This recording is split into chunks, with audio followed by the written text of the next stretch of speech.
Well, hello everyone, and welcome to Uncivil Law. I hope you're having a great day. For today's stream, we're going to be doing a deep dive into Ghislaine Maxwell's appeal to the Supreme Court related to whether or not she could have been prosecuted or not in the Southern District of New York based on a agreement that Epstein signed that, at least in part, appeared to immunize all co-defendants or co-conspirators related to Epstein. And so she didn't sign an agreement. So it's a little different in that respect from a lot of other major cases. It's different, or at least it's different in frame, because it's not her herself who got a bad deal or was promised something. So it's different in that respect than Cosby, for example. It's different in respect to Jesse Smollett, because in those cases, you had the person themselves who made a deal or understood that they had a deal. And that was the thing that sort of was the problem, is the person themselves and due process issues relating to that because of the promise or the belief in the promise that was apparently in good faith, even if the person lacked authority. So this is a little bit different than that kind of situation, because in this situation, the deal wasn't struck with Ghislaine. The deal was struck with Epstein. And it was part of Epstein's plea deal from way back when he was being charged in Florida under Acosta, way back in the day. So that plea deal. And there's language in that plea deal with Epstein that seems to immunize all potential co-conspirators or collaborators from any criminal prosecution anywhere in the United States. And it names a couple names specifically, but it says including but not limited to. And so Ghislaine Maxwell says, well, I am such a person based on the crimes you're charging me with. And so Epstein's deal should therefore extend to me because I'm contemplated by this language. I'm like, okay, this is an interesting idea.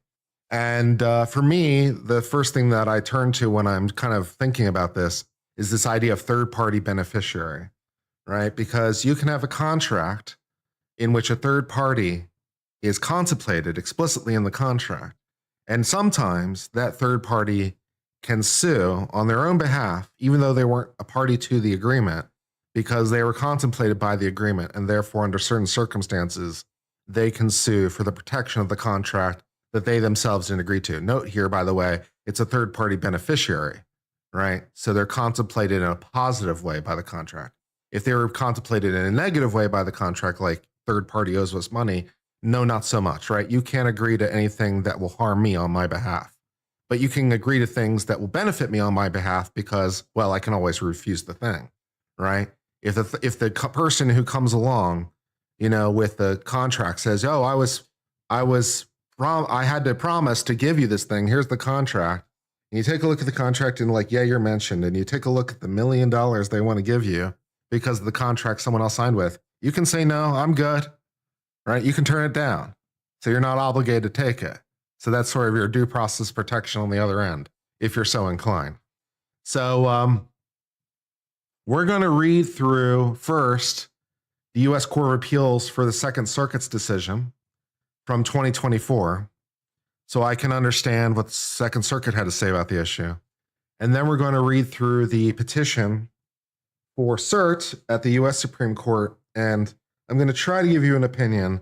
And depending on how it goes, I may have to do some research into third-party beneficiaries, because it's been a hot minute since that has ever come up in any law-related thing I've done. And so I don't remember it. I remember it to the extent it's a thing that I know that exists, which is always a good place to start. It's like knowing the thing exists at least tells you where to look. So that's nice, right? So we might have to do some research into third-party beneficiary law, but we'll get there if we need to get there. Okay, exciting. All right, let's do this thing. So we are in the United States Court of Appeals, or at least reading that opinion, between United States of America and Ghislaine Maxwell from September 17th of 2024, between some various judges at the Second Circuit who wish to opine the following. Defendant Ghislaine Maxwell appeals her June 29, 2022 judgment of conviction in the United States District Court for the Southern District of New York. Maxwell was convicted of various bad stuff involving children. She was principally sentenced to concurrent terms of imprisonment of 60 months, 120 months, and 240 months, which concurrent means all at the same time, so 240, respectively, to be followed by concurrent terms of supervised relief, which, basically the 241 kind of dominates because they're concurrent.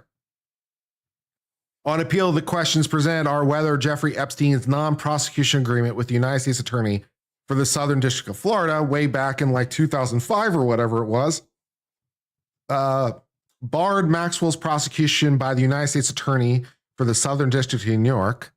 A second superseding indictment of March 29, 2021 complied with the statute of limitations.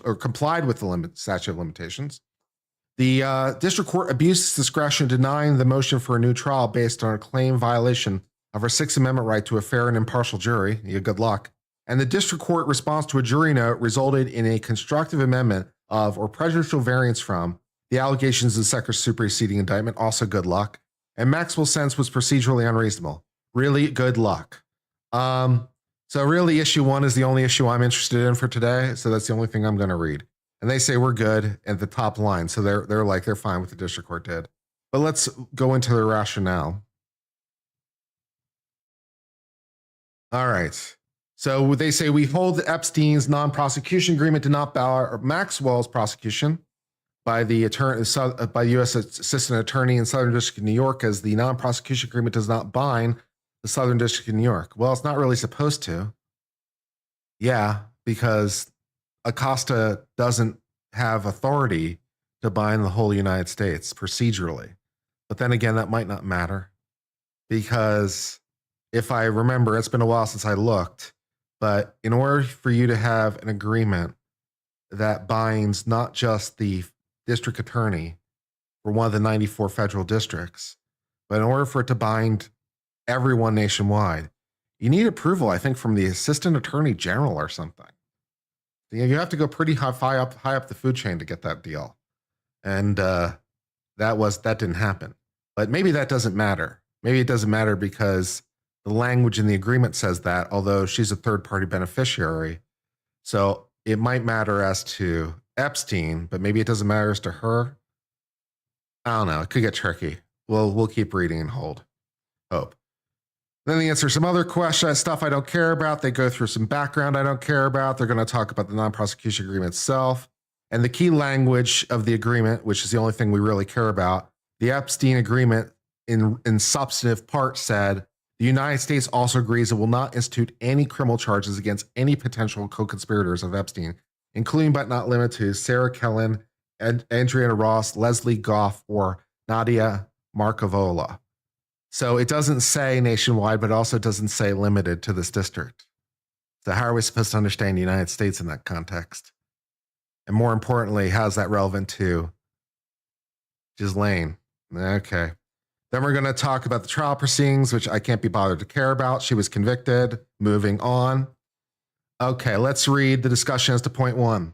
Maxwell sought dismissal of the charges in the indictment on the ground that the non-prosecution agreement made between Epstein and the United States Assistant Attorney for the Southern District of Florida. Was it really the Assistant Attorney as opposed to the Attorney? All right. Immunized her from prosecution all counts as a third-party beneficiaries from the non-prosecution. District Court denied, rejecting Maxwell's arguments. We agree. We reviewed de novo the denial of the motion to dismiss the indictment. Okay. In arguing that the MPA barred the prosecution by the Southern District, Maxwell cites the portion of the MPA in which the United States agreed that it would not institute any criminal charges against any potential co-conspirators of Epstein, naming some people, but not limiting necessarily to those people. We hold that the non-prosecution agreement with the Southern Attorney does not bind the Southern District of the Southern District of Florida, does not bind the Southern District of New York. It's well established in our circuit that a plea agreement binds only the office of the United States Attorney for which the district in which the plea is entered, unless affirmatively appears the agreement contemplates blood restriction. Okay. And while Maxwell contends we cannot apply that case to this agreement, negotiate and execute outside the circuit, we've previously done that. Fair enough. Applying the relevant law, therefore, we conclude the non-prosecution agreement did not bar Maxwell's prosecution by the Southern District of New York. There's nothing in the MPA that affirmatively shows the MPA was intended to bind mobile districts, although it doesn't say it wasn't. And, you know, that can be a problem.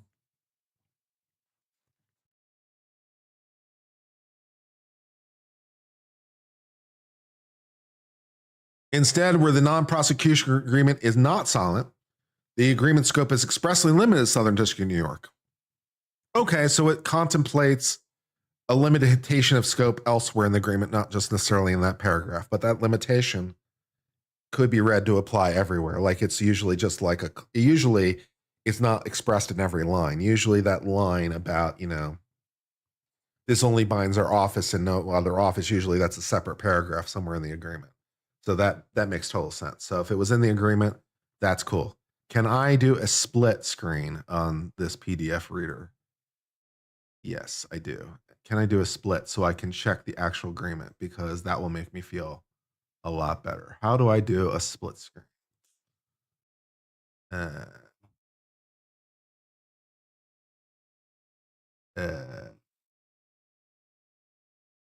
You think there got to be a split option? Oh, there it is. Excellent. That worked great. All right, fantastic. Let's scroll down to where the agreement actually is and read that for a while. Because non-prosecution agreements, like plea deals, are interpreted like contracts. You know, sometimes with some special modifiers because of what they are, but at their core, they're a contract, which is why I keep talking about third-party beneficiary, right? Because it's an agreement, which is a contract, right?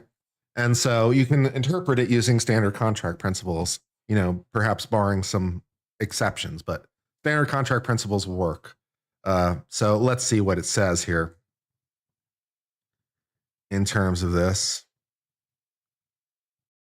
All right, so, okay, so we're just going to scroll this agreement. Yeah, this, okay, blah, blah, blah, blah, blah, blah. Okay, so here's the original NP, non-prosecution agreement.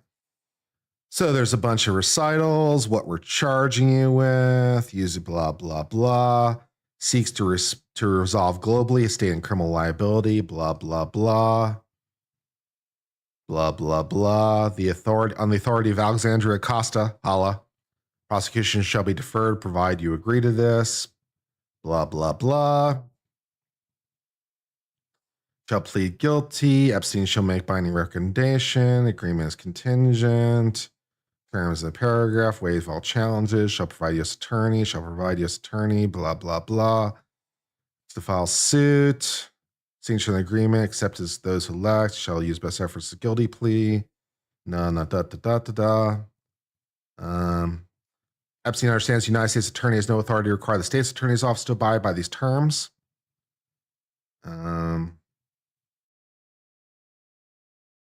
Plead guilty and provide compensation, essentially fills the agreement. Execution plea agreement, what happens if you withdraw, certain manifests material, asserts and certifies he's aware of Sixth Amendment, criminal prosecution. Blah, blah, blah. Signing, he asserts he's read it. Is there no language in it? Is there really no language in this agreement that says that this binds only this office? Okay, and so there's an addendum. Join prepare, policy, agree to pay attorney's fees. By signing asserts the addendum is valid. Signing addendum asserts, blah, blah, blah. Blah, blah, blah, blah, blah. Is there really no language in this agreement that says that that's only contained to this district? That is the sloppiest agreement I've ever seen in my life.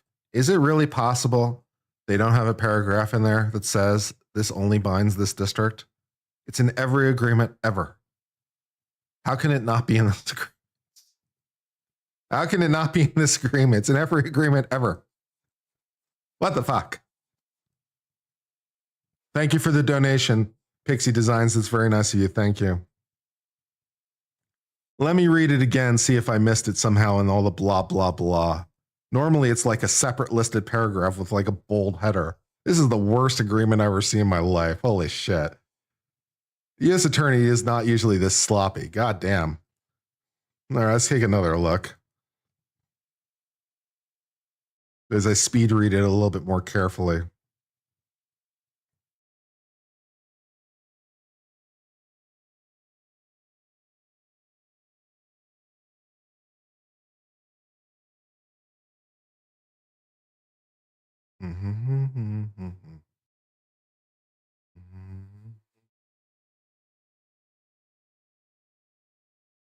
Well, here it does say instituted in this district. So, I mean, there's those three sentences.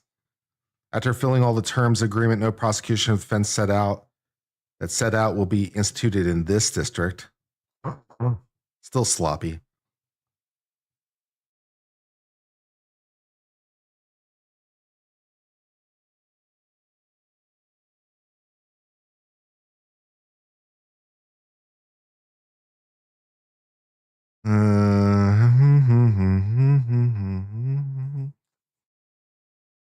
The United States shall provide Epstein's attorneys with a list of individuals who says identifies victims. Oh, so there is a list. Oh, okay.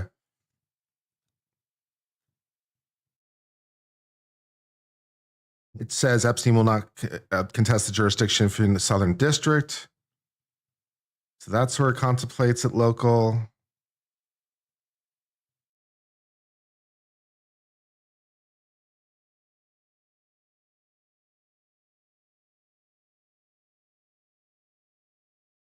Best efforts to enter the plea. Afforded benefits. Will be not paid. Parties anticipate this agreement will not be made part of the record. Well, that's over. The state attorney is not bound by this. Plead guilty. Epstein successfully fulfills. The United States also agrees it won't institute any criminal charge against co-conspirators, and then they blocked it out, but we know the names now, so it's kind of pointless. The agreement, attorney's office, federal grand jury investigation will be suspended. All pending federal grand jury subpoenas will be held in abeyance. Draws pending motion to intervene, quash during grand jury subpoenas.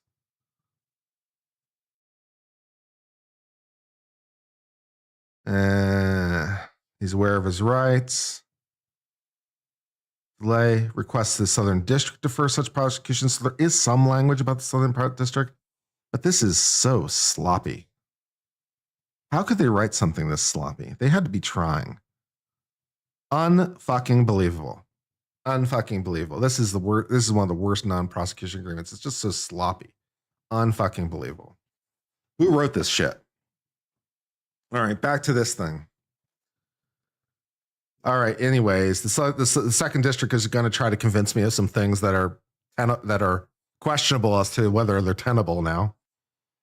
There's nothing in the MP that firmly shows the MP was intended by mobile districts. I mean, there's that. Instead, where the MP is not silent, the scope is expressly limited to Southern District of Florida. You are kind of reaching a little hard, to be honest, Second Circuit. I know you're trying, but damn. This NPA makes clear that if Epstein fulfills his obligations, he no longer face charges in that district. Yeah, there's a couple mentions of the district, but it's not usually the clarity that I'm looking for, man. The only language in the agreement that speaks to the agreement scope is limiting language. I suppose that's kind of true. Weak. The negotiation of the history of the MPA, just as text fails to show the agreement was intended to bind other districts. Under our court's precedent, negotiation of MPA can support inference firm relief binds other districts, yet actions of the Southern District do not indicate the MPA was intended to bind. The United States Attorney's Manual is operable during negotiation, says exactly what I thought it said. Basically, no district or division shall make any agreement, including agreement not to prosecute, which purports to bind any other district or division without the express written approval of the United States attorneys in every district and or the assistant attorney general of the criminal division. So yeah, it's like what I said, right? I know that, I don't necessarily know these things always off the top of my head, but I also don't make things up. So I'm like, yeah, I'm pretty sure it was policy that you had to get approval from the assistant attorney general. What a weird coincidence. You have to get approval from the assistant attorney general. Well, I suppose every affected district, but good luck with either one, to be honest.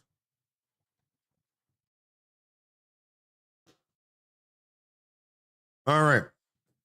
Let's keep carrying on.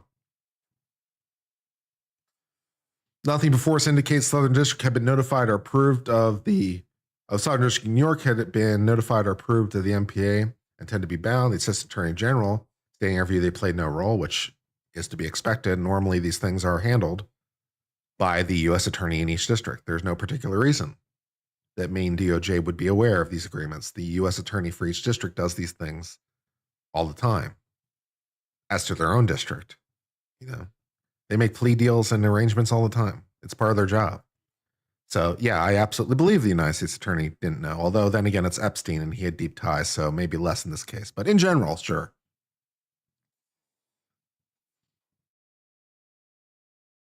The history of the Office of the United States Attorney is instructed of the scope of their actions. Judiciary Act created the Office of the U.S. Attorney along with Office of Attorney General. More specifically, Judiciary provide for the appointment in each district for an attorney in such district who is the United States Attorney. There are 94 of them. It's exciting. One for each district. Judiciary Act thus emphasized United States attorneys would enforce the law, but did not determine the actions of one U.S. attorney could bind other district, let alone the entire nation. Yeah, they're not supposed to. That's valid. Yeah, that's normally how that goes.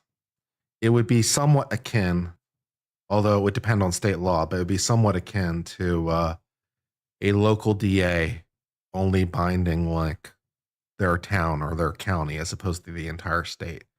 You'll have to check your operative state law on that one as to whether or not they can do that, but it would be a similar concept. So, yeah. Since 1789, while the number of federal districts has grown significantly, I suppose the country did get bigger. The duties of the U.S. Attorney have remained unchanged. Yet, pretty much, it's the same thing fundamentally since they created the concept. The U.S. Attorney in each district prosecutes crimes in their districts. The districts have changed, but the job remains the same. Huzzah. As short Anabi controls the result, nothing in the text or its negotiations suggests the MPA precludes Southern District from prosecuting Maxwell for charges in the indictments. District therefore correctly denied Maxwell motion without an evidentiary hearing. I mean, fair enough. There's no particular reason to do an evidentiary hearing. Like most contracts, you try to interpret them within the four corners of the contract, right? Because the contract speaks for itself. This is well-known concept to lawyers. We don't tend to like to look outside the contract. We tend to like to look inside the contract. There, are rules and variants for that, but our default rule is read the contract. It will tell you the thing. So, yeah, fair enough. All right. Maxwell argues count 3 of the 4 in the indictment are untimely. Okay, we're not going to read that, and I don't care about anything else in this decision. Yeah, I don't care anything else in the decision because I'm just interested in the issue relating to the non-prosecution agreement. That's the issue I'm interested in for today. So we're going to skip all the other stuff. All right, let's read her petition to the U.S. Supreme Court, which was filed April 10th of 2025, and I believe is still pending. Or did they deny it? Hold on, I have to check its status. Is it pending or did they deny it? In April this year. It'd be interesting if it's still pending. I mean, it's possible, but it'd be a little weird. So let's see if we can find out its status real fast.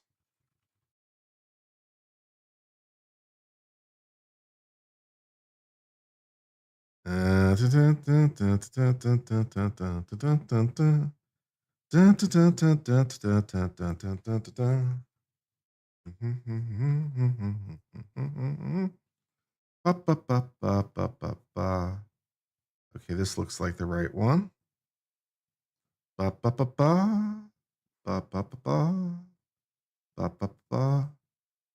No, it's still pending. Weirdly enough, the last thing that happened was July 14th.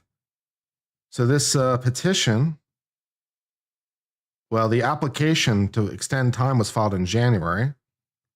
The actual petition for writ was filed in April. And the brief of the United States was just filed in July. So I guess they're taking their sweet ass time. So it's still pending. Okay, fair enough. All right, cool. I mean, that sometimes happens, particularly on the summer break. Can be a little bit slower. So, fair. All right. So let's see what's going on here and try to project the likelihood of the Supreme Court taking this case. My gut instinct is they're unlikely to take. unless there's like some really good reason for them to take the case. Because I don't think they necessarily want to go out of their way to do Maxwell any favors right now. And the Supreme Court, of course, is a court of discretionary review, so they don't have to. It's like, maybe we'll take another case to round out our docket this year. Maybe not this one. But, anything could happen, I guess. All right, cool. All right, cool. All right, let's read some more. Try to understand what's going on. Okie dokie.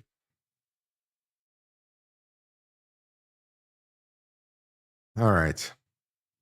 The court has long recognized that when a plea rests in any significant degree on a promise or agreement of the prosecutor, so it can be said to be part of the inducement or consideration, such promise must be fulfilled. To the person who signed it, sure.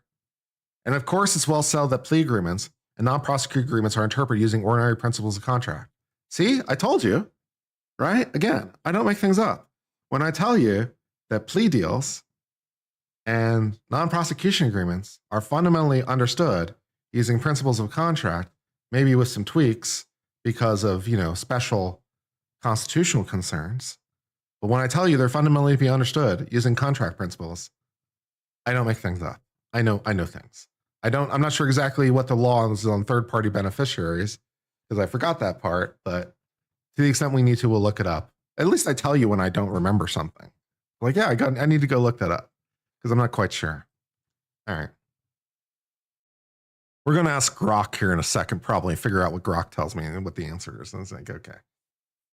All right, let's do some thing. All right, anyways, of course, as well settled the plea agreements are interpreted using the principles of contract. Circuits are split on whether promises and plea agreement on one district on behalf of the United States or government binds the government in other districts. Fair?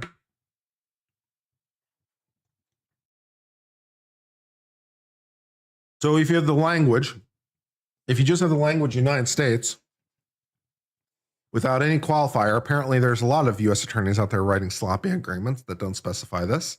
I thought it was just like boilerplate in all these agreements, but apparently no, not so much. It's not boilerplate. Who knew? The question presented here is under Santabello and common principles of contract. Does a promise on behalf of the United States or government that's made by one district bind another district? Cool. Okay. All right. Fair. I mean, that's a question, whether or not it binds other districts. But of course, also a question is, even assuming it does, what degree is she covered by it as a third-party beneficiary is also a question that's apparently not being asked right now. But I assume if the Supreme Court agrees with her, they'll kick it back down for further commentary related to this issue. And I bet that the government will change its argument real fast to highlight third-party beneficiary issues to the extent they can. I would, if I could, if I were a lawyer. So we'll see how that might work in the future. All right, there's a whole bunch of related cases, which we don't care about. Some questions presented, which, we know what the question is. It's fine. And then there's a whole bunch of case citations. That's fun. And appendices, opinion below, jurisdiction, statement of the case. Despite the existence of non-prosecution agreement promising in plain language, the United States would not prosecute any co-conspirator or Jeffrey Epstein. Well, that's one way to interpret it. The United States, in fact, prosecuted Ghislaine Maxwell as a co-conspirator of Jeffrey Epstein, only because the United States did so in the Second Circuit, not elsewhere. Her motion to dismiss the indictment was denied. Her trial proceedings, she's now serving 20 years. That's really sad for her. In light of the disparity of how circuit courts interpret the enforceability of promise made by the United States, Maxwell's motion to dismiss would have been granted if she had been charged with at least four other circuits. All right, so there is a circuit split, which is usually a pretty good sign. So you've got at least this circuit, apparently in contrast with the 4 other circuits. So you've got a two-way split, apparently, at least the way they're saying it. You got a two-way split among 5 circuits. Promising.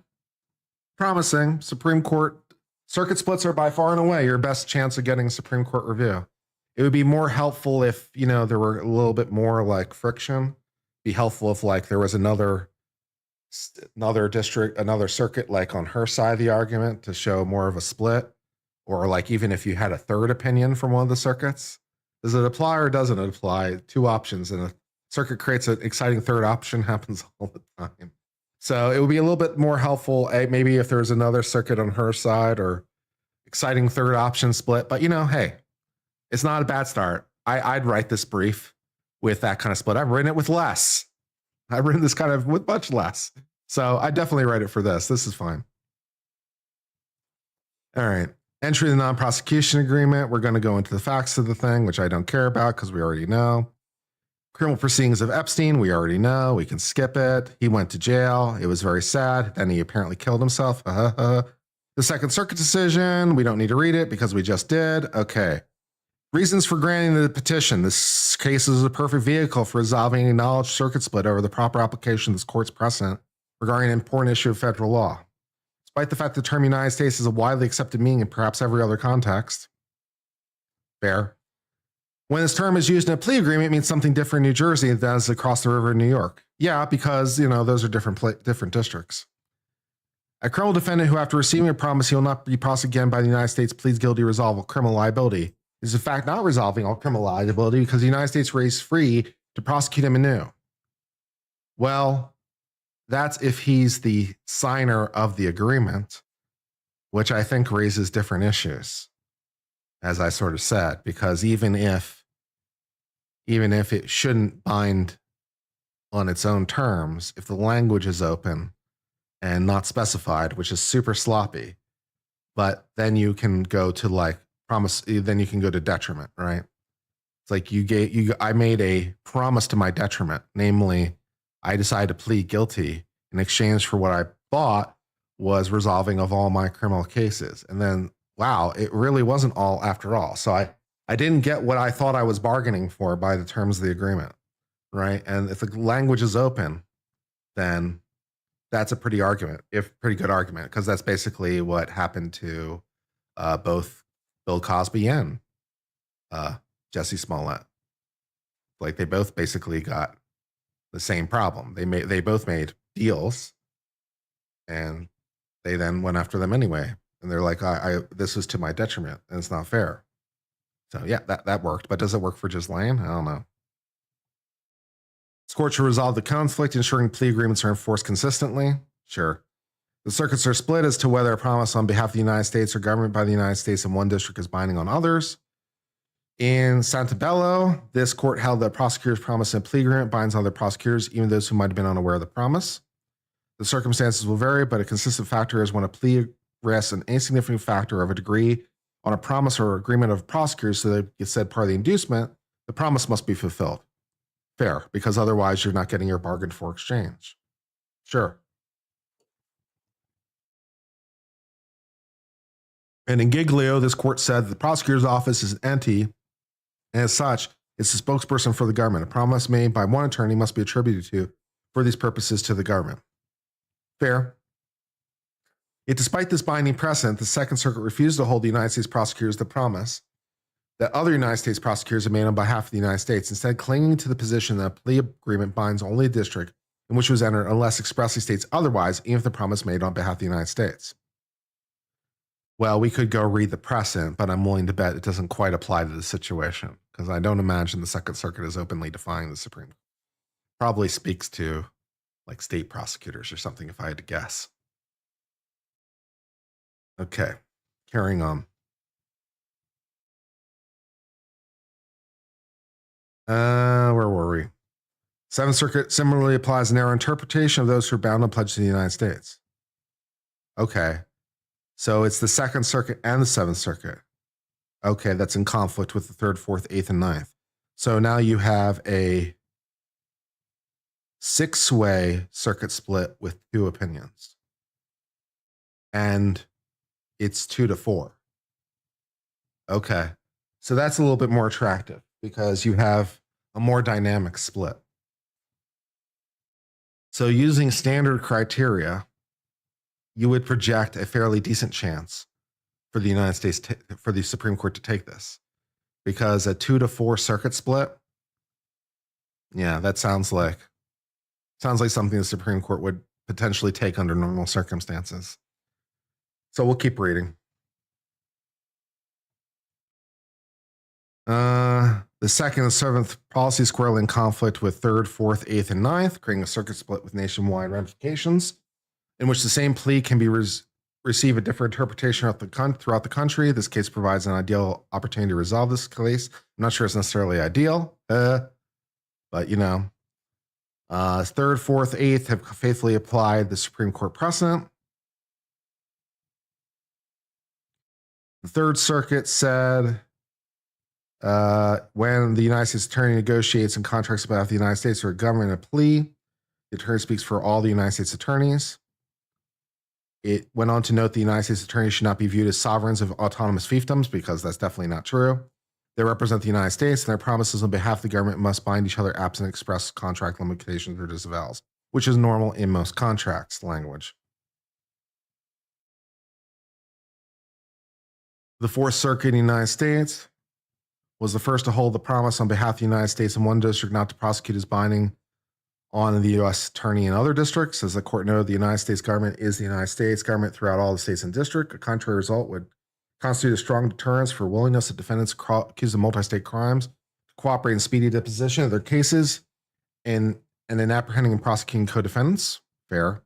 Fourth Circuit concluded the stake at stake is the honor of the government, public confidence in fair administration, and efficient administration. Eighth Circuit similarly found this, that absent express limitation, which is normal in most of these agreements, any promise made by the United States attorney in one district will bind all of them.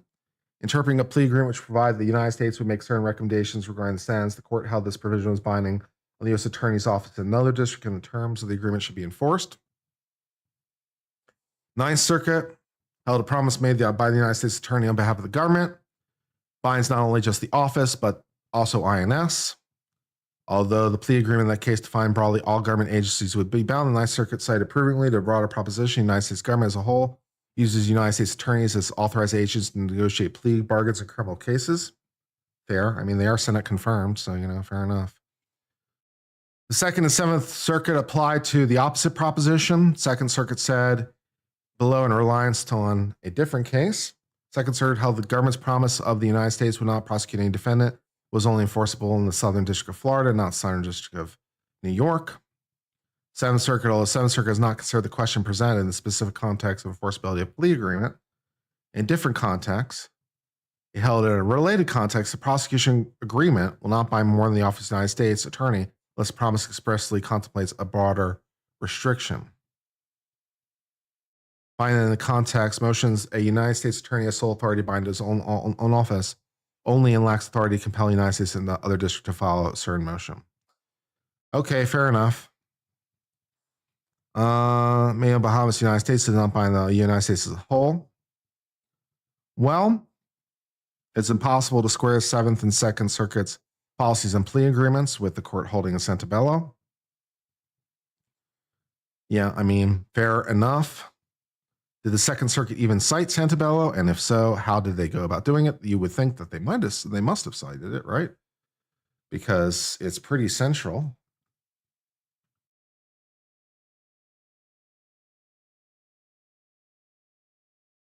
Yeah, we must figure out there's no promise that makes the government within a plea agreement more fundamental promise than pleading guilty, resolve illegal culpability.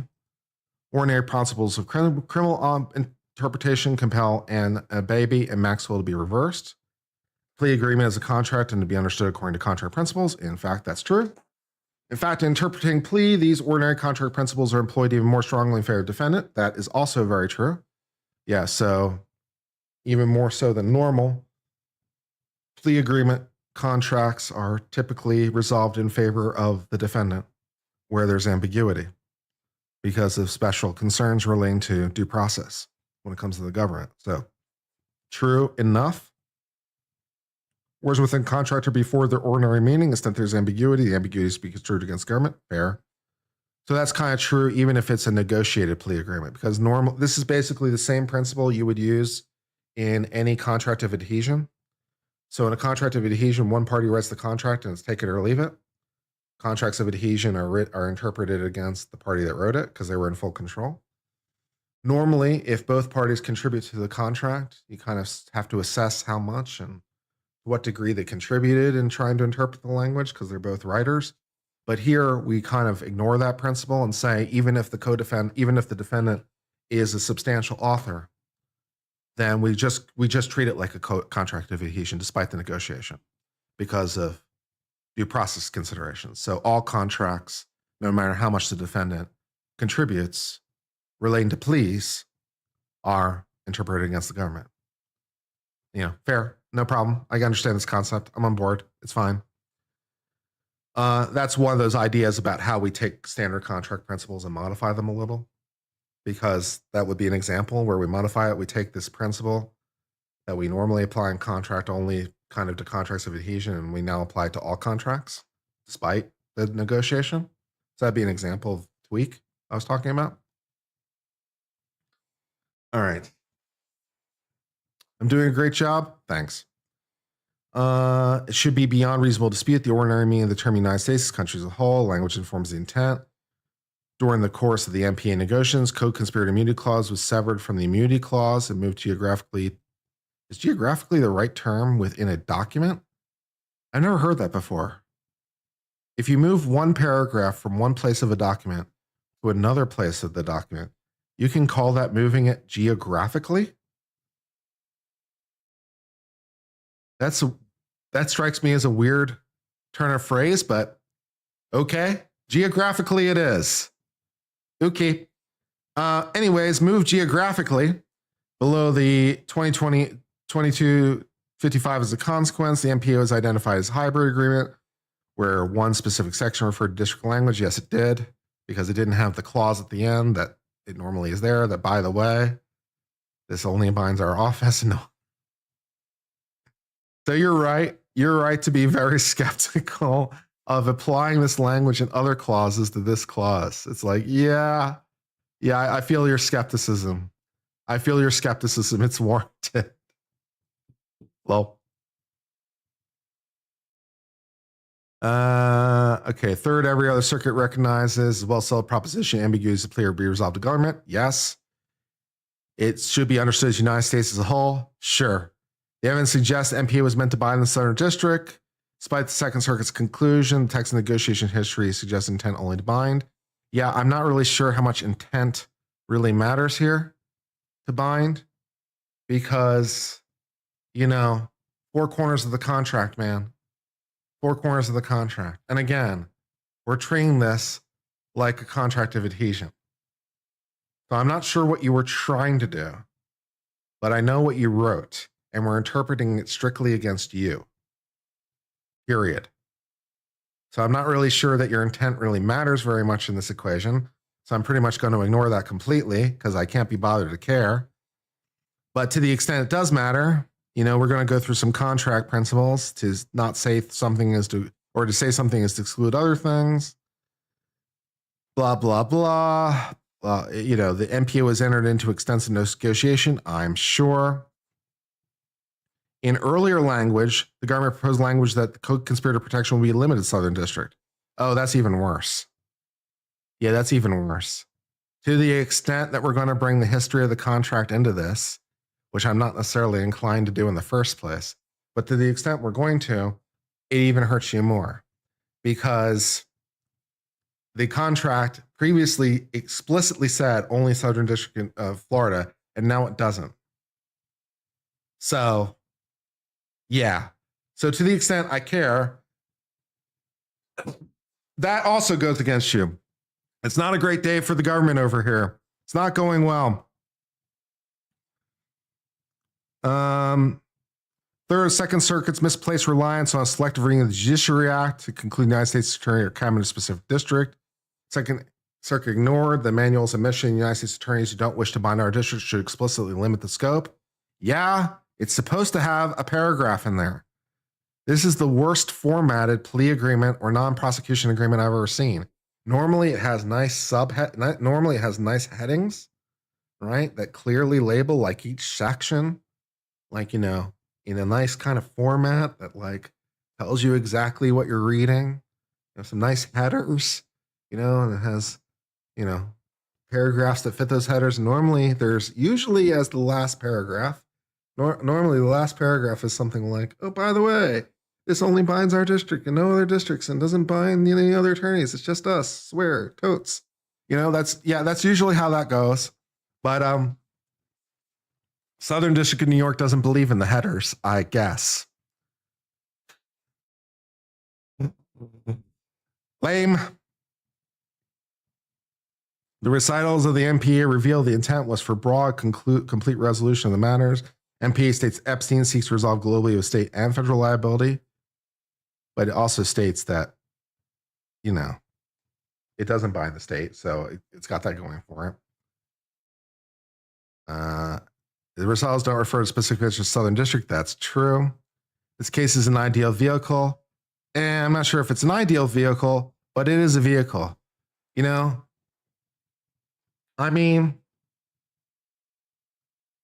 in one sense, it's a fairly clean vehicle because the issue that's being presented to the Supreme Court is not itself complicated.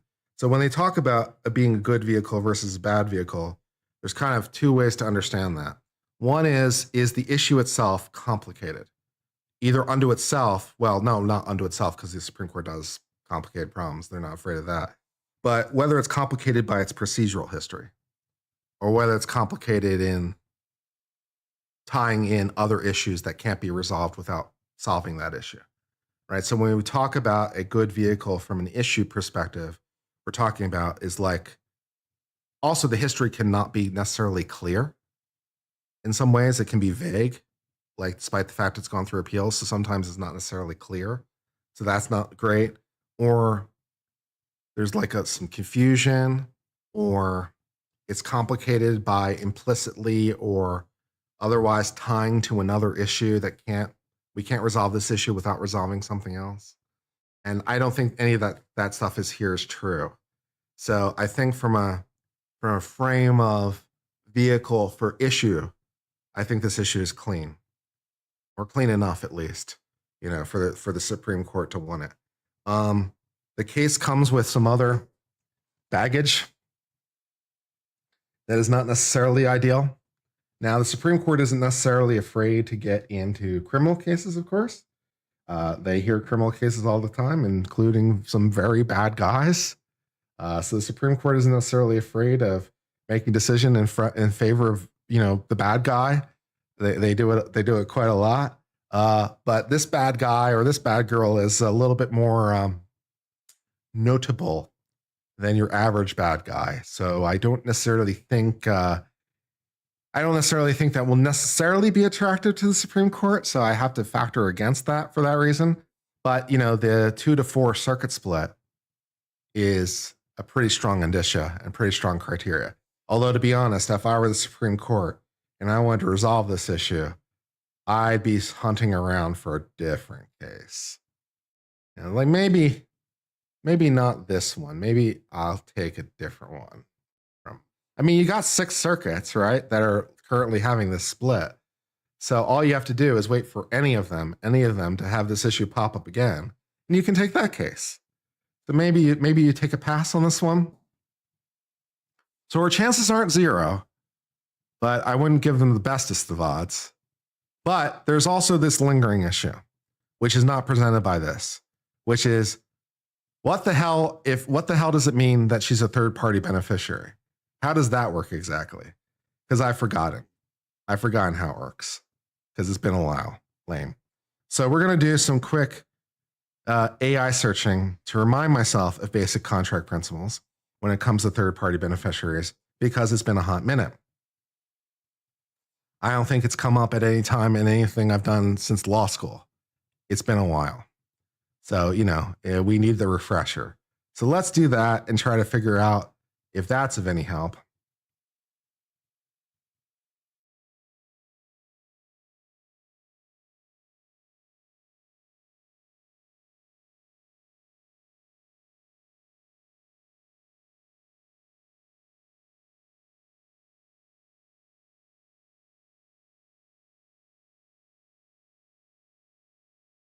All right, let's make this look pretty. Pretty for the chat. Pretty for the chat. We like to make things pretty for the chat. Exciting.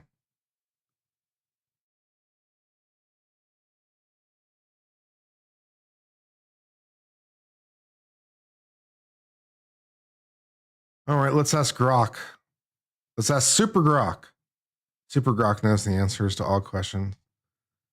Yeah, I accidentally deleted my own access to Grok 4 Heavy. That was kind of dumb. That's $300 thrown into the toilet. That was really great, Kurt. Way to go. Are the basic principles of a third party beneficiary under contract law? Question mark. Describe in your answer, make sure to describe under what circumstances or under what limitations a third party may or may not invoke the possible benefit of being a third party beneficiary. Great.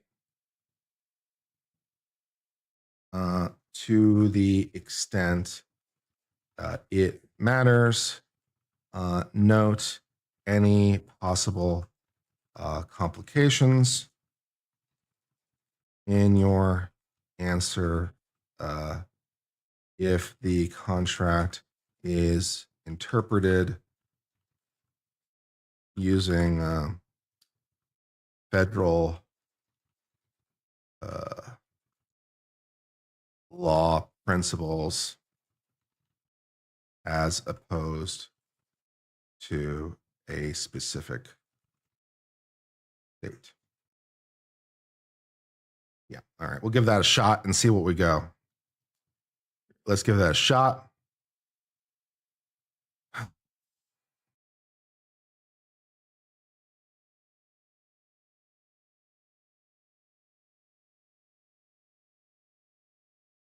There's no way to get it back? No, apparently not. I didn't really want Grok 4 Heavy because it's way too expensive. And I canceled it. And they're like, okay, your access will remain until, your renewal period. I was like, great.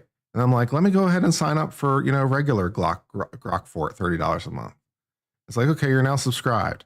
And apparently that deleted my access to Grok 4 Heavy for the remainder of the month I paid for. So I might have to contact X about that one and see if I can get help on the customer service or something. I don't know if they have an email or a help desk or something, so we'll see what we can do. All right.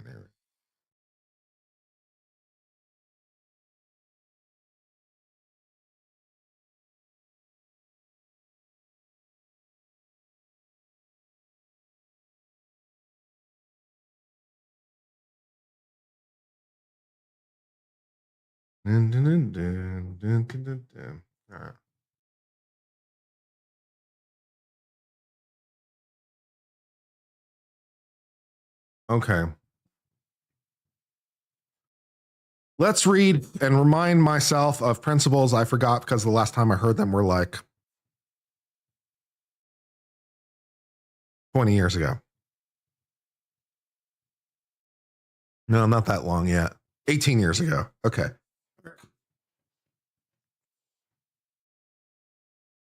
All right.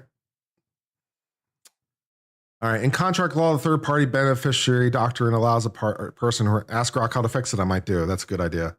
In contract law, third party beneficiary doctrine allows a person or entity who is not a direct party to a contract to potentially receive benefits from its performance and under certain conditions enforce its terms.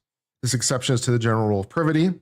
or only the original contracting party, the promisor who makes the promise and the promisee who provides consideration, although to be honest, both provide consideration, but never mind, can enforce or be bound by the agreement, arises when the contract is intended to confer a benefit on the third party. How much does Maxwell's counsel cost her? I assume a lot.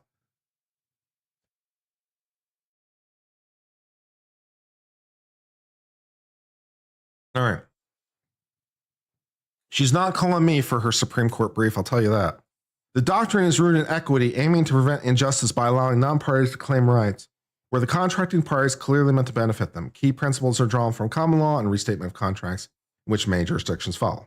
Yeah, I mean, as a starting point, yeah. The core distinction in the doctrine is between intended beneficiaries who have enforceable rights and incidental beneficiaries who do not. Intended beneficiary is one who the contracted party explicitly or implicitly aims to benefit, often identified in the contract as part of a class. Well, that kind of sounds like our current situation, so that doesn't sound super promising for the government. In contrast, an incidental beneficiary merely happens to gain from the performance without any such intent.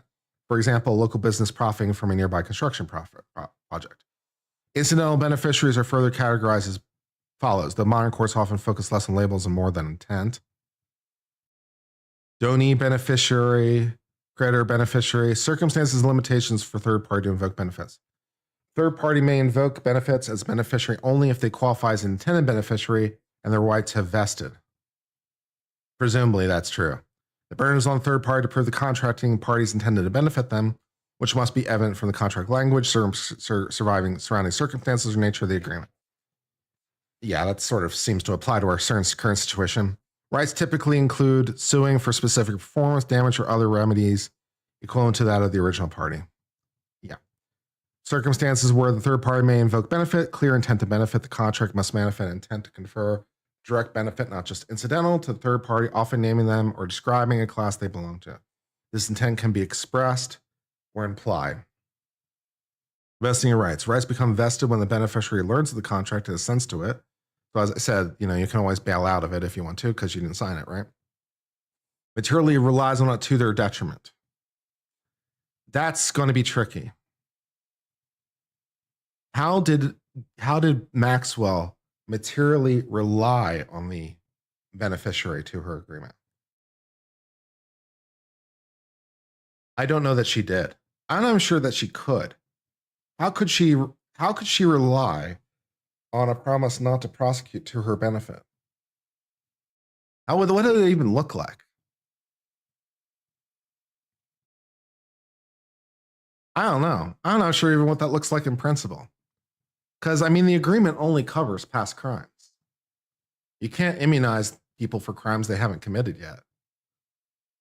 So it can't be for any crimes past the date. And any crimes she would have been immunized for already happened. So she can't materially have material detriment because she didn't materially rely on it because she didn't do anything material. That I think is a problem. Yeah.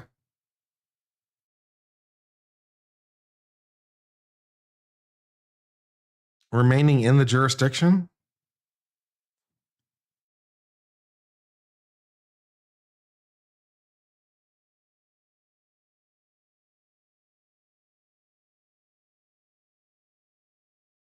In order for that to work, you would have to prove that she knew of the agreement and she moved to New York with knowledge of the agreement. And also that she moved to New York believing that she was immunized or something. So you would need a very fact-specific inquiry in order to show that. Maybe. I don't know. I appreciate your enthusiasm, but yeah, I don't know. But yeah, maybe.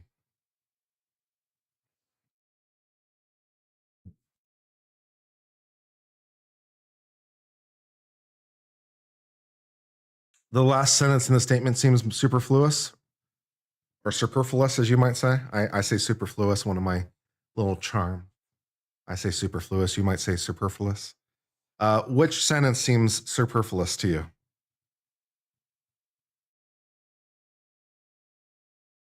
Pretty sure she can prove knowledge of the agreement? Maybe.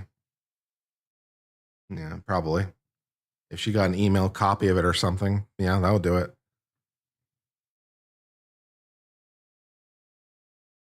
A very fluid gray area. Yeah, it is. It is on the edge.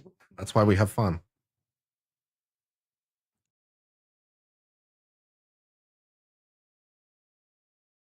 I was just waiting to see what you said that you thought was superfluous.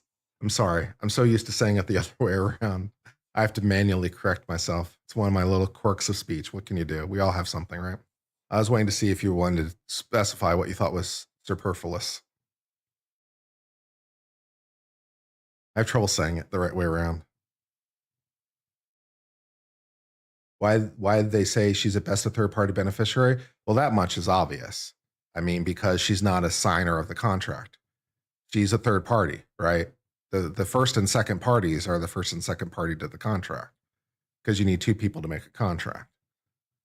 So the first party, I suppose, in this situation is the U.S. government, the second party being Mr. Epstein. So she's not the first or second party. She must be a third party. And the provision arguably is to her benefit. So that would make her a third party beneficiary. That's the logic of the thing. Superfluous.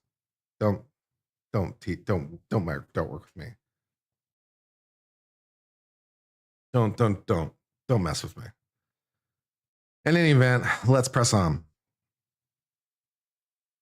So that one about the detriment, I think, is a problem. Files a lawsuit to enforce it. We'll count this for the purposes of this exercise. Meets an express vesting contract. There is no vesting. So number 2 is going to be the biggest challenge for her. Once vested, the original parties cannot modify or rescind the beneficiary rights without consent. Beneficiary can sue the promisor directly for breach. Fair. Circumstance of limitation where they meant not invoke. Incidental status, she's not incidental. Non-vested, no. Defenses against the promisor, even if forcible, the promisor can raise any defense. Can raise against the promisee? No. Contract exclusions. Contracts can create clauses disclaiming third parties? No. Limited remedies. Don't need beneficiaries may restrict with equitable relief. Okay. Complications in federal law versus specific law. Contract law, like third party, is primarily governed by state common law. I know. I know that, or I want to ask the question. However, federal common law applies in cases involving federal interests, such as government contract, federal statutes, interstate disputes, leading to potential complications. And so maybe some of these principles kick in. In government contracts under federal law, courts apply a stricter test, presuming against third-party beneficiary unless it clearly shows not only intent to benefit, but also intent to grant enforcement rights. Well, I'm not sure that's true, so that could be a problem in the federal context, maybe. Federal statutes and preemption, if federal statutes is involved, which it's not, so we can skip. Practical implications, this can complicate cross-jurisdictional contracts. Might enforce in federal law, but in fact, face denial in federal form due to sovereign immunity or stricter intent. Okay. So, yeah, so I see 2 potential problems. One is I'm not sure that she can prove that she materially relied on it to her detriment. I'm not sure she can prove that. And to the extent that federal law applies in this domain, which it probably does, then you might have a stricter test for showing that she's an intended beneficiary. So the issue that is currently being resolved will not resolve any of those questions. And so if the Supreme Court agrees with Ms. Maxwell's attorney on this issue, you will not set her free.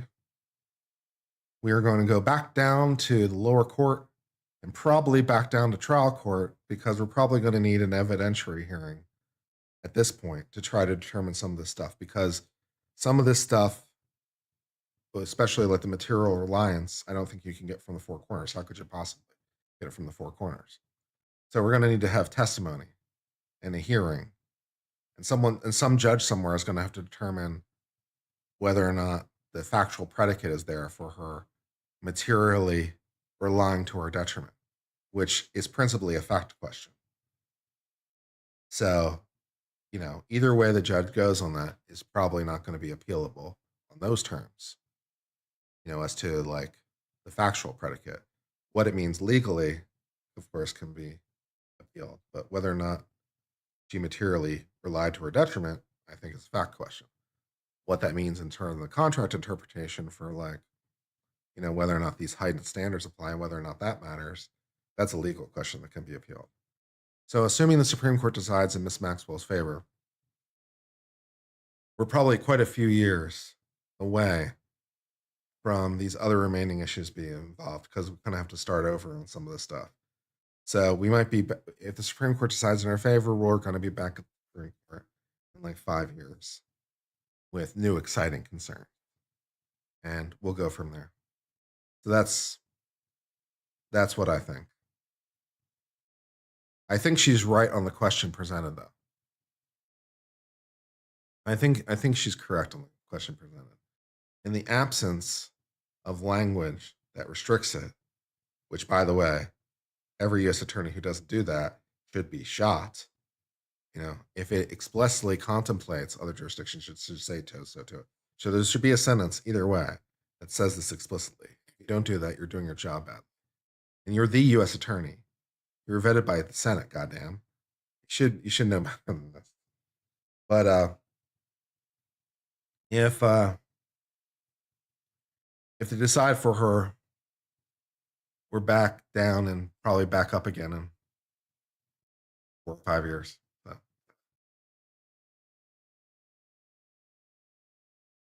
Which could be interesting for a whole number of reasons. Because if they decide in favor of her,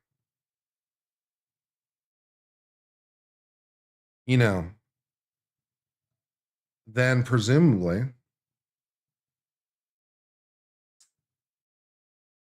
the U.S. attorney could grant her immunity from further prosecution based on an agreement to do something, such as reveal the files or don't reveal the files, as the case may be.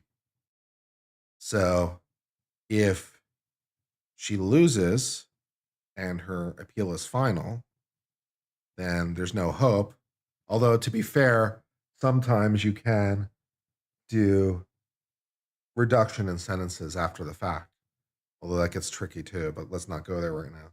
So if she loses, there could be some sort of commutation. Of course, Trump could always pardon her, and it could be a conditional pardon, because you can do that. You can do a conditional pardon. So it could be conditional based on her keeping her big mouth shut for the rest of her life, and so forth and so on. So there's all kinds of potential here to be had. The U.S. attorney could strike a deal. Trump could strike a deal. All kinds of shit. It could be fun. Although you wouldn't imagine it would be in the text of the pardon itself. You would imagine it would be in a side sheet somewhere, with signatures on it. So it doesn't appear on the text of the pardon. It'd be in some sort of agreement relating to the pardon. It comes as an addendum that can be put in a file someplace. But, whatever. Good times. All right. Great times. All right. That was fun. So my opinion is, I think Ghislaine Maxwell should win on the issue at hand. And I'm not sure she should win under standard contract principles, because even if she had knowledge of the agreement,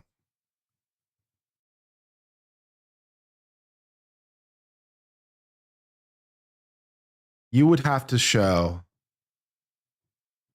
I think you would have to show not only did she move to New York with knowledge of the agreement. I don't think that would be enough. You would have to show that she moved to New York relying on the agreement. Her decision to move to New York was based in reliance on the agreement, because that would be what it means, right? A material detriment you relied on to a material detriment. And so you'd have to show that she moved to New York assuming that the agreement would protect her in some way that wouldn't be true of remaining where she was. Because If she just thought she was protected by the agreement in some global sense, then presumably she would think that she's protected no matter where she lives, right? Because she thinks it applies globally. So she would have no reason to move to New York as opposed to staying where she was, because there's no benefit to moving to New York from the frame of the agreement, because she would think that she's protected everywhere. You would have to show somehow that she relied on the agreement in the decision to move to New York, I think. How are you going to do that? How are you going to show she relied in that sense? I don't know. I don't know how you go about showing that. That seems very convoluted to me.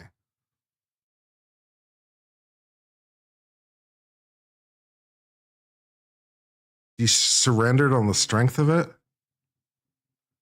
Well, that doesn't really work, because when she was indicted, she would have had to surrender herself or be taken into custody in any event. So I don't think you can show that her decision to surrender when the indictment came out is a material detriment, because well, either you surrender or we're going to haul you into court. So one way or another, you're coming into court, right? So it's not like I decided to come in court really gets you very far, because you were coming to court no matter what you did. You can come in the door or we can drag you in, your choice. So I'm not really sure that counts as a material detriment either. Is an agreement contrary to public policy? Not inherently, no. Not inherently, no. Not subject to public policy. It's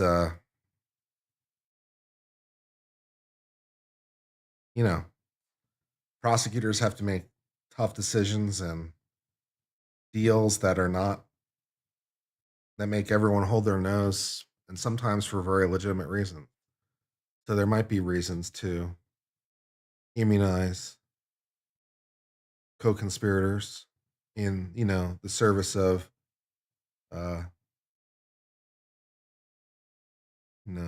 the better end, in service of the grander vision, the good cause.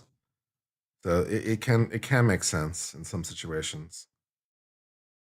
Sometimes being a prosecutor can be hard, and it makes you hate your life a little, because sometimes you have to make some very, very uncomfortable deals. So yeah. Am I sure she's in prison? As sure as I can be. Was she charged with? A whole bunch of treating children wrongly. It doesn't really matter what she was charged with for the purposes of this discussion. We're just assuming that everything she's charged with for the purposes of this discussion flows from her activity with Epstein. Otherwise, this entire discussion is moot. So it doesn't really matter. We're just taking it as a given the things she was charged with are covered by the agreement. We're taking that as a given for the purpose of this discussion.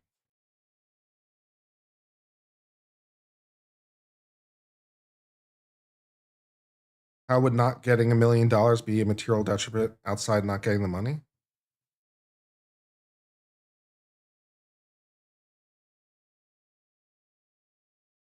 Well, I suppose it depends a little bit. I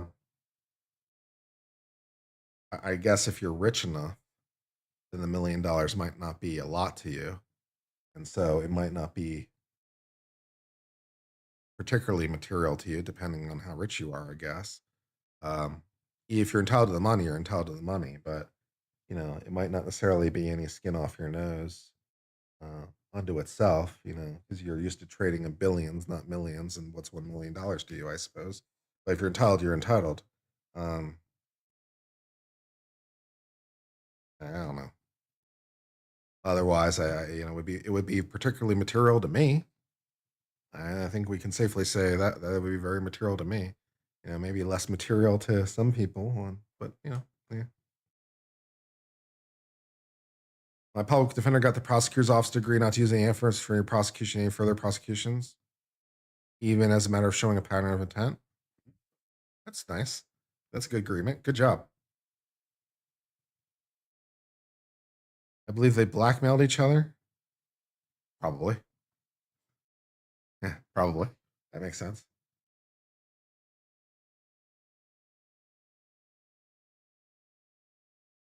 Although one of the other things that confuses me is why none of the victims have come and spoken about this. Now, I was talking to Nate about this issue earlier, and like, oh, they signed NDAs. I'm like, not anymore. They didn't, because Congress changed the law like 2 years back. Like, you can't have an NDA anymore that goes to like sexual assaults and stuff, right? You can't have NDAs. Those are not legal anymore. Like, all those NDAs are crap because they just disappeared in a puff of legal smoke because they're void as a matter of legal policy. It's like, oh, okay. So it's not the NDA that's keeping them quiet because it's no longer a thing. Yes. I don't know what else it is. Maybe they just don't see any particular reason for them to come forward, or they don't want the publicity or something. But you think a few of them would come forward and talk about it. I don't know, but it strikes me as slightly weird. But whatever.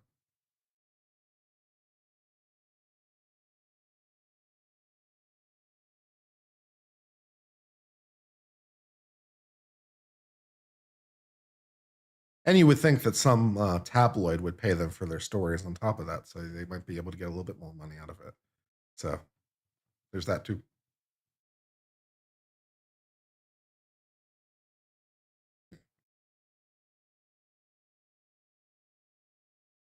The attorney who gave him the deal, that would be Alex Acosta, who later became part of the Trump administration's cabinet. So I don't think he's getting arrested anytime soon. He was apparently rewarded.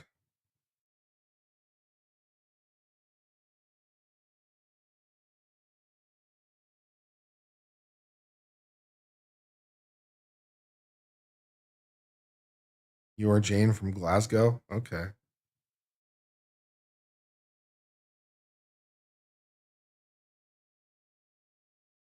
Any other questions before I wrap this up?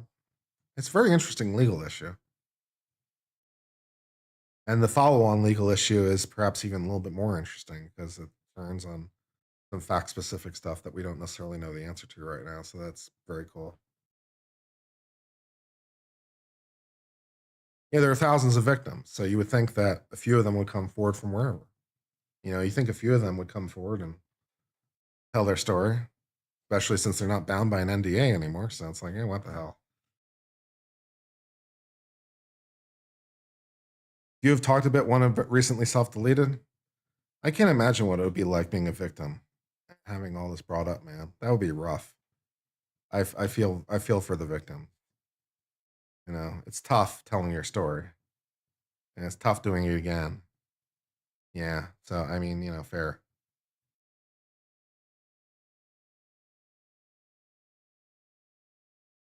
He was told not to touch Epstein. Yeah, Costa said something like it was above his pay grade when he was questioned about that deal. It's above my pay grade. I'm like, as the U.S. attorney for the district, there's not a lot of people above your pay grade. It's kind of a short list. The U.S. attorney for each district runs their district kind of as a fiefdom. For the vast majority of situations, they are just running off in their own little world. The main DOJ doesn't typically get involved. Main DOJ has other things to do with its time, but they don't typically get involved in like these kinds of things at the district level. For the most part, the districts run their office as a little fiefdom, and so I'm like, there's not a lot of people above your pay grade. That implies a whole lot of things when you say that as the U.S. attorney for the district. Like, it's kind of a short list. It's like the assistant attorney general for the criminal division, and the attorney general, and the president, and maybe the CIA or someone else. It's a pretty short list. Lord.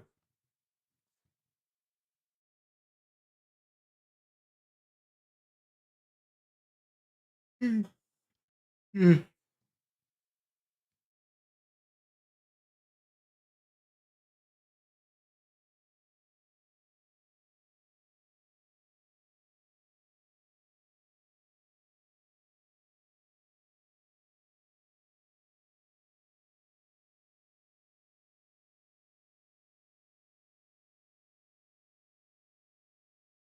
Main justice deals with a lot of international shit and terrorism shit and big cartel shit. That's mostly what the OJ spends its time on these days. The guys who control the heart attack guns are the highest pay grade. Yeah, fair. I understand the reference. Good callback. It was never developed. It was never deployed officially. Sure, that's great. All right, guys, I think I'm going to go ahead and sign off for now. This is just a fun little stream. I might do an edited story about this, not based on this stream, but I might do an edited story about it later because it sounds kind of cool. So maybe I'll put that into the hopper. I spent basically 8 hours yesterday working on my script writing process for fairly marginal gains, but I'm trying to make it better.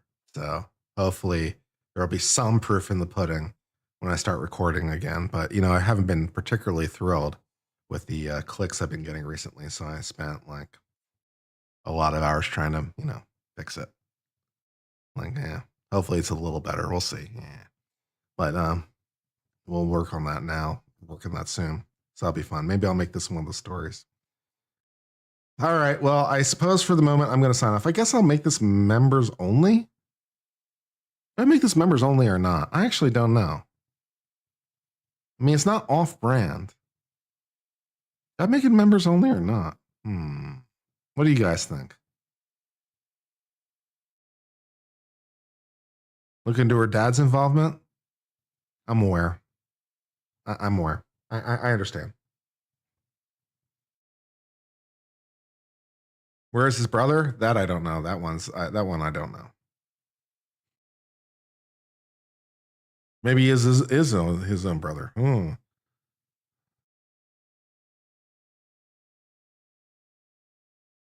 Keep it open? All right, cool. Fair enough. I'll keep it open this time. All right. I will sign off for now. It was fun. I hope you had a good one. Talk to you later. Cheers for now and goodbye.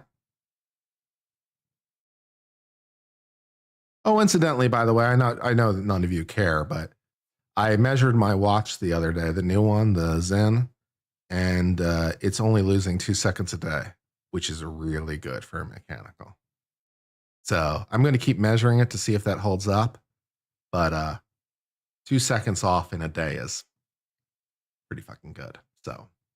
So far, very pleased. Okay, sorry. I'll talk to you later. Bye.